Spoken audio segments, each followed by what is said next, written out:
Sud Radio, Dany Moreau, Pirate l'Info. Et l'info du jour, c'est la direction de France Télévisions qui a décidé de se séparer de Patrick Sébastien l'année prochaine. Alors Patrick, comment ça va ce matin, votre morale ? Putain, je suis mal. Je suis mal, putain. Ils m'ont foutu à l'hosto en soins palliatifs dans le lit qui a servi à euthanasier Tex et Julien Lepers.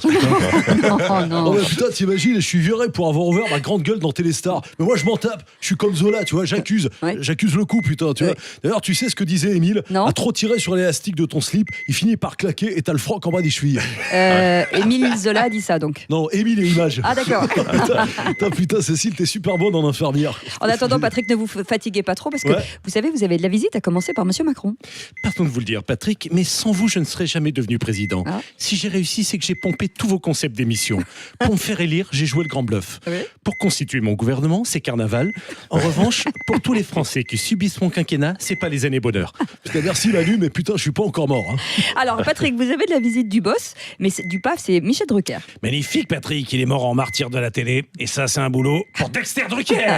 Ça y est, de retour. Patrick, c'était la liberté d'expression, le courage, les couilles sur la table. Tu disais toujours, je me suis fait la tête de machin. Les résultats ce week-end, c'est Delphine Gnognotte qui s'est payé la tienne. Patrick, on t'oubliera jamais, car t'avais une grosse paire. Ouais, malheureusement, maintenant, pour Durand en télé, il faut être un eunuque. C'est vrai. C'est pas Michel qui dira le contraire. Non, ça c'est sûr. Hein. Et c'est aujourd'hui l'anniversaire de Didier Deschamps. Alors Didier, vous êtes content de passer ce cap de la cinquantaine ? Ah, bon anniversaire. Je crois que t'as ta réponse. Bon, de toute façon, si à 50 ans, t'as pas une Rolex et une Coupe du Monde en or, c'est que t'as raté ta vie.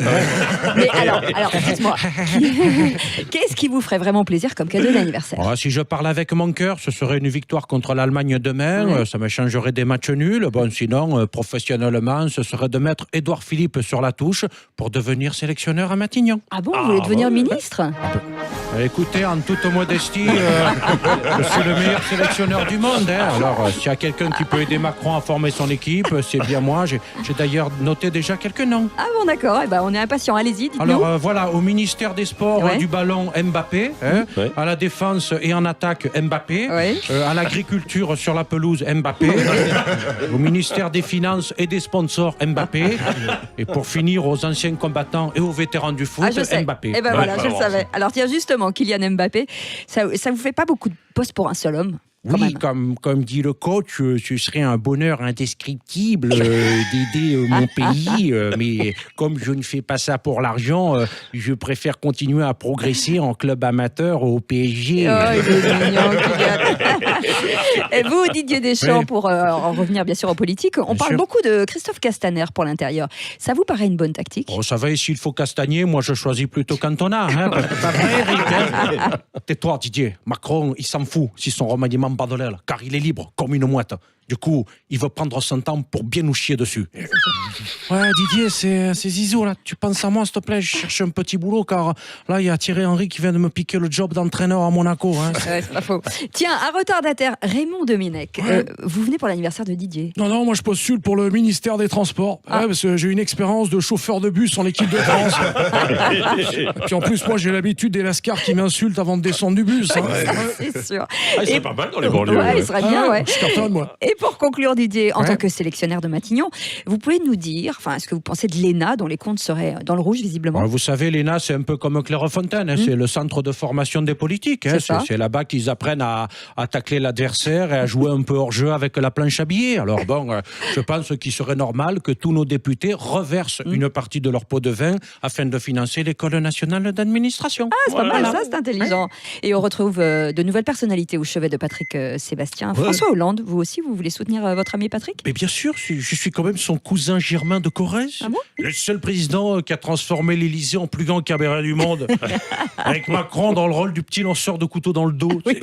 Alors, Patoche, lâche pas la rampe. La télé, c'est comme la politique. C'est jamais terminé. La preuve, moi, je me représente à l'Élysée en 2022. Oh la vache.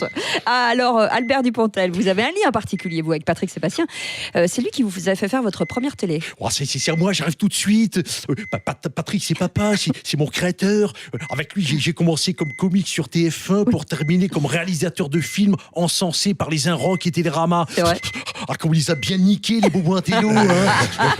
Bon, Patrick, maintenant, on va vous laisser vous reposer un peu quand même. Et attends, ma petite bonté, là, c'est Ouais. Cyril Hanouna. J'adore, là. Et t'inquiète pas, mon patoche, là. Et je vais te remettre sur pied en deux, là. Moi, j'ai déjà soigné la gaffe, Coé et l'émergie. Et je vais te faire une injection de C8, ça va te requinquer direct. Tu m'étonnes. Ah ouais, putain, merci mon Cyril, ça va déjà beaucoup mieux. La preuve, j'ai déjà retrouvé la motricité de mon majeur. Et tu m'entends, Delphine Mignotte, à la Sainte Delphine, je me caresse la sardine. Oui, bah ça va, enfin. Et on termine avec le mot de la fin, c'est Rémi André. La météo Sud Radio. Effectivement, Cécile, après les ravages des tempêtes Leslie et Michael, c'est la tempête Brigitte qui s'est déchaînée tout le week-end sur le palais de l'Élysée. Elle a retourné le bureau du président et fait voler Édouard Philippe par la fenêtre. Selon Météo France, la tempête Brigitte aurait même soufflé dans les branches du président avec des castions en rafale à 160 km/h. Et vous pensez que ça va s'arranger, Rémi? Pas sûr que la tempête Brigitte se calme, surtout si le remaniement fait des vagues avec des nouveaux ministres mouillés dans les affaires. Aïe, aïe, aïe. Merci beaucoup, Dany Moreau. On fera un autre point demain à 8h20. En attendant, vous pouvez vous retrouver bien sûr en podcast sur sudradio.fr. Restez avec nous, il est 8h25. Bon réveil. 5h10.